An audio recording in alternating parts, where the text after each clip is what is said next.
Assalamualaikum buat teman-teman semua. Hari ini saya buatin video ya untuk tipnya nih buat teman-teman yang mau mudik pakai racking. Kebetulan saya juga ini mau mudik ya rencananya malam ini. Juga saya mau ucapin mohon maaf lahir batin ya ke teman-teman semua. Barangkali ada salah-salah ucapan, salah-salah kata. Terima kasih buat teman-teman yang udah dukung channel saya.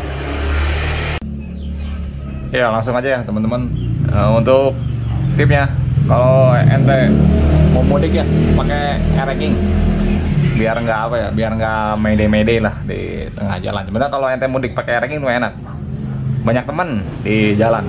Apalagi kalau untuk perjalanan Jawa banyak poskonya, ente bisa mampir, bisa istirahat. Karena teman-teman seluruh ente juga banyak kok posko-posko mudik racking di hampir di tiap kota lah. Untuk video ini khusus di bagian di mesin aja ya teman-teman, bukan di body. Karena kalau di body itu gimana ente reading stylenya aja, gimana cocok-cocoknya aja. Ada yang cocoknya doyannya pakai stang jepit, pakai stang baplang, atau pakai stang standar, atau bebas-bebas aja. Saya fokus di area mesinnya aja ya. Yang pertama ya teman-teman, kalau misalnya ente mau mudik di racking ya, terutama di dua tak. Kalau dua tak non radiator kayak racking ya, non radiator ya, kayak Ninja kan pakai radiator, justru malah lebih mudah. Nggak apa ya, ente nggak terlalu harus prepare kayak mau mudik kemana jauh gitu. Nggak, biasa-biasa aja sih kalau buat di dua tak mah. Yang pertama ya teman-teman nih, pertama dari hal-hal enteng aja dulu nih. Karbunya nih jangan lupa ente bisa bersihin atau bisa setting ulang. Lihat medannya kalau bisa ya, lihat medannya, lihat treknya. Contohnya misalnya ente mudiknya dari Bogor, mudiknya ke Surabaya gitu, berangkat siang. Bogor Surabaya kan jauh banget kan, itu hampir 500 kilo lebih lah itu kan. Ente bisa setting karbunya sedikit karena perjalanannya cukup jauh gitu ya, dan juga mungkin cuacanya bisa lebih panas gitu dibanding cuaca normal. Bisa setting ulang karbunya. Settingnya nggak usah terlalu berlebihan. Saran saya cukup naikin aja pilotnya. Misalnya motornya udah enak nih, motor harian nih, pilotnya 25, main jetnya 150, pakai filter, pakai busa, udah enak motor. Ente bisa naikin pilotnya ke 27,5. Udah naik aja satu step main jetnya nggak usah. Mau dinaikin main jetnya juga silakan. Cuman yang lebih penting pilot. Kenapa? Karena kalau pilot fungsinya selain ngontrol putaran bawah, dia buat dinginin mesin. Jadi ketika ente naikin pilot, otomatis ketika you tutup gas, bahan bakar yang masuknya lebih banyak. Karena buat ngedinginin mesin ente nggak cukup nih dengan ngandelin dari sirip blok aja. Ente butuh pendinginan langsung dari dalam. Salah satu faktornya pendinginan mesin langsung dari dalam, bensin, spuyer. Nah, ente bisa naikin pilotnya. Selanjutnya masuk ke sini ya teman-teman, ke area membran. Kalau misalnya ente membran ente ori ya, ente cukup bersihin aja, cukup style aja. Nggak terlalu repot kalau misalnya ente membran ori. Sebenarnya kalau untuk membran ya, kalau untuk lidah platnya, orinya racking kan plat. Dibanding ente pakai ori racking yang plat diganti dengan fiber, kalau bicara amannya ya, bicara safety-nya lebih aman ini fiber. Kenapa? Kalau misalnya kalau lidah plat ini pecah gitu di jalan, dia kemungkinan untuk ngerusaknya ke blok, ke seher, bikin baretnya itu dia lebih tinggi dibanding fiber. Nah ya plat besi masuk ke dalam, kalau misalnya sampai pecah, efek merusaknya lebih tinggi dibanding fiber. Cuman ada lemahnya kalau ente pakai lidah membran fiber ini. Lemahnya salah satunya kalau misalnya ente pakai lidah fiber, harus sering nyetel doang, sebelnya begitu doang. Dan kalau saya pribadi ya, kalau di racking standar lebih cocok lidah membran pakai fiber. Terserah itu mau fiber Ninja, kayak mau fiber RG, bebas itu mah. Lemahnya begitu doang. You harus rajin nyetel, karena kalau fiber nggak sekuat plat. Kalau misalnya ente lidah racking ya, ente setting sekarang nih Bogor Surabaya, settingan masih segitu aja, pasti nggak, insya Allah nggak akan berubah kalau misalnya di lidahnya masih ori. Tapi kalau lidah fiber mah biasanya nggak kuat lama, setelannya. Makanya kalau untuk yang biasa nyetel lidah membran racking pakai fiber, biasanya setelnya berat-berat semua. Meskipun berat kan dia enteng karena bobotnya fiber lebih ringan. Nah, kalau sekarang ente kau mending ya, kan membran racking harganya lumayan ya bro. Prestisnya aja 800 lebih. Kalau ente pakai membran ini nih, ini membran KW, ini membran KW harganya nggak nyampe gocap nih, murah. Mau dipakai mudik ini kuat nggak? Silakan, sah-sah aja.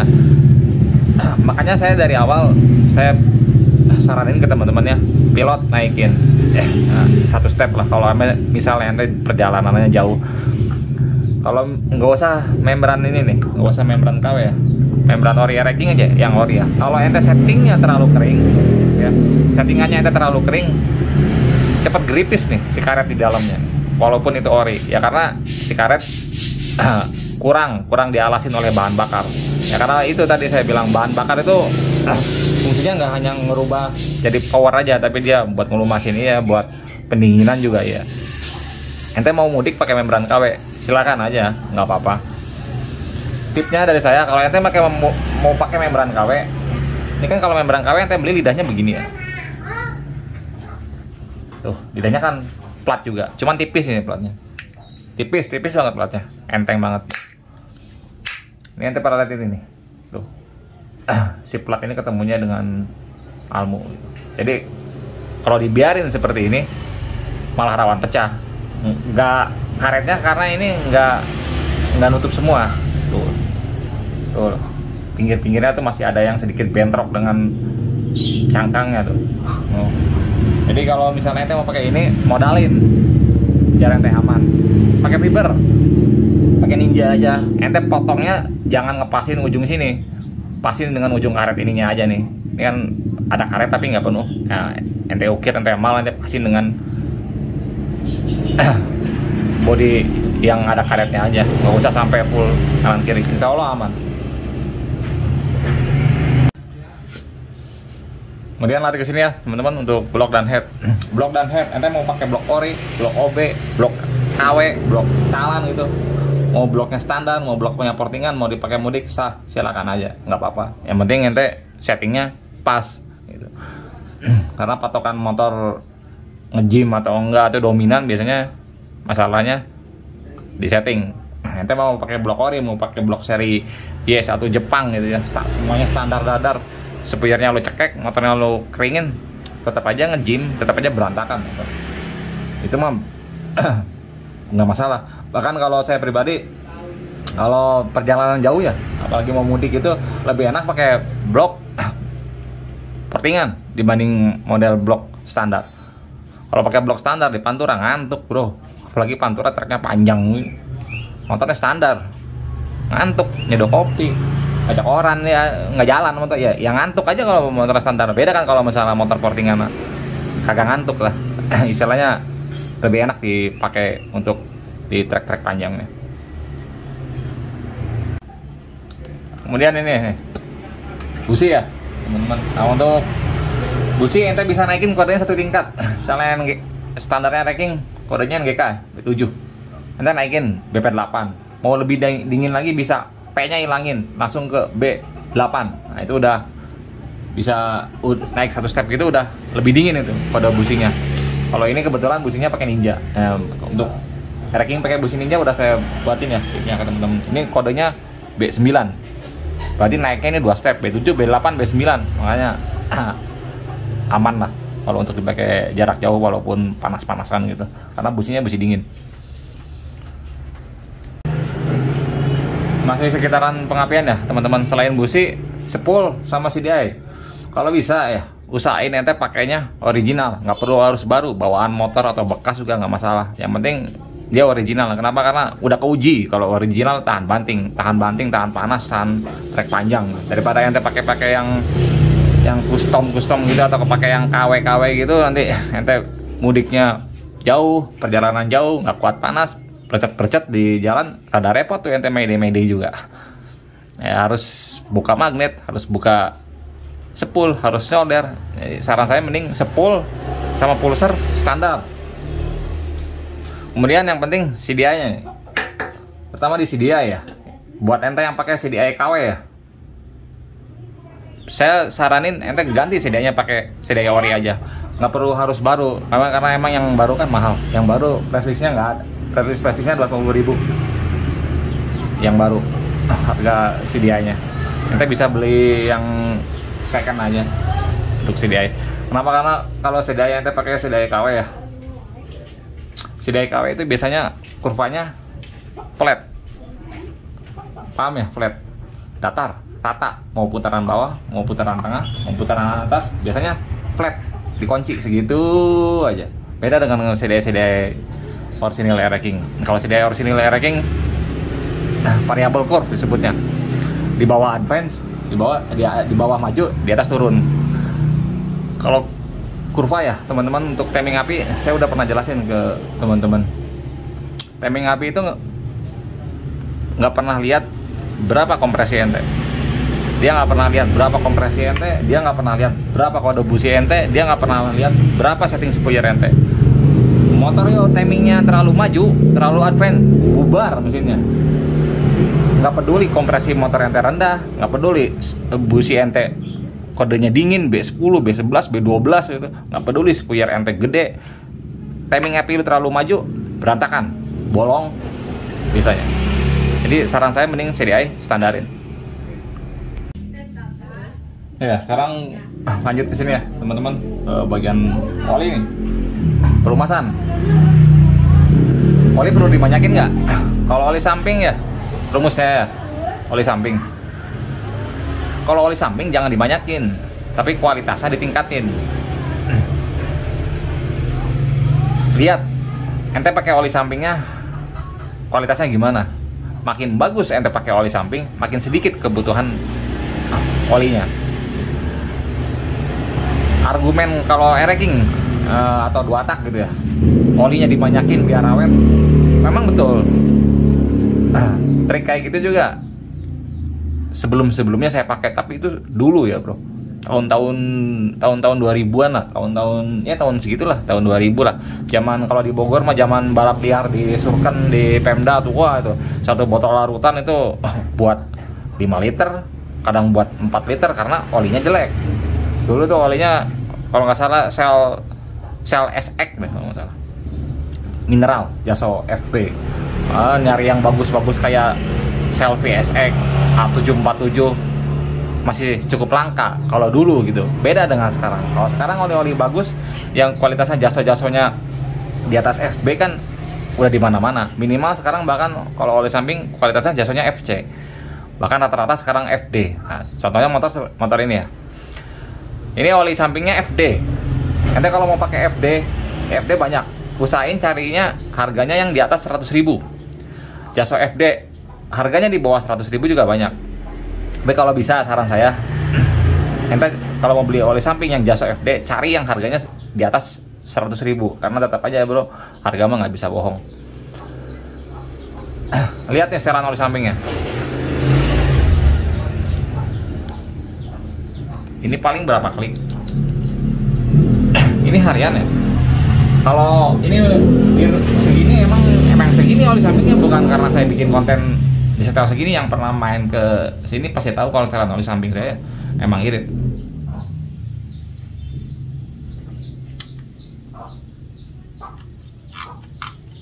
Tuh, paling 2 putaran. Ya kalau ente mau borosin ya buka aja sedikit. Jadi kalau misalnya ente oli sampingnya emang kualitasnya bagus, nggak usah harus boros-boros. Yang ada nanti blak-blak nanti motornya, busi basah terus, bahkan busi rawan mati. Kalau oli, kalau ente nyeting motor kebanyakan oli malah kagak beres bro. Yang bikin power bukan di oli, bensin.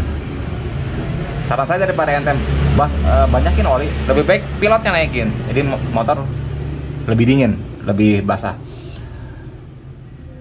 Ini setelan segini ya, ini udah dicekek oli sampingnya, struk bawahnya dipendekin, yang kayak noken asnya itu udah disetel, bahkan putarannya cuma segini. Nah untuk setelan oli samping ini, biar ente gampang ya nyetel-nyetelnya di jalan, misalnya ente ngerasa pengen agak diborosin, jangan dikunci mati ininya, maksudnya jangan dikunci pakai setang, cukup puter aja pakai tangan. Jadi kapan aja ente mau nyetel oli, mau ngeborosin oli, ya silakan aja, ente bisa putar pakai tangan. Kalau ini udah dikunci pakai kunci pas kan ente susah nyetelnya. Cuman tips dari saya gitu, kalau oli jangan diborosin, tapi kualitasnya ditingkatin. Nah, kalau untuk bagian oli mesin mah di 2 tak nomor 17 dah. Ente mau ganti 6 bulan sekali, kayak mau setahun sekali juga gas, karena bebannya nggak terlalu besar ya. Paling ente yang harus dicek kampas kuplingnya, cek kampas kuplingnya udah aus apa belum. Tip tambahan nih ke teman-teman ya, kalau misalnya ente pakai model kuplingnya kayak gini ya, kayak saya kupling kanan ya, ente udah saya bahas ya tentang masalah kupling kanan ini. Kalau ente masih pakai setut bawaan dari baknya, per kuplingnya jangan yang keras-keras, pakai yang asli aja udah per kuplingnya. Jangan di-upgrade per kuplingnya. Kenapa? Kalau misalnya ente pakai pernya terlalu keras, per kuplingnya terlalu keras, masih pakai setut bawaannya, rawan jeber, kedua rawan patah yang si ujung kecilnya itu, yang setut pendeknya. Kupingnya rawan patah. Nah, kalau itu patah, lo mede-mede di jalan sedulur ente, teman-teman ente susah nolonginnya. Kenapa? Karena nyari setutnya agak susah. Jadi kalau misalnya ente modelnya kuplingnya kupling kanan gini, saya kasih saran per kuplingnya jangan pakai yang terlalu keras. Pakai aja yang ori per kuplingnya. Lain hal kalau misalnya ente ya udah ganti setut kayak ini ganti setut, atau beberapa konsumen saya yang udah pernah saya buatin setut, silahkan lu mau pakai per kupling keras juga, gas 58 HRC mah keras itu setut. Insya Allah ente mau pakai per super keras juga nggak bakal jeber, nggak bakal patah. Tapi kalau ente pakai yang bawaan ini, saya saranin jangan, mending ente pakai yang orinya aja, karena pakai per ori juga setutnya udah rawan jeber, rawan patah.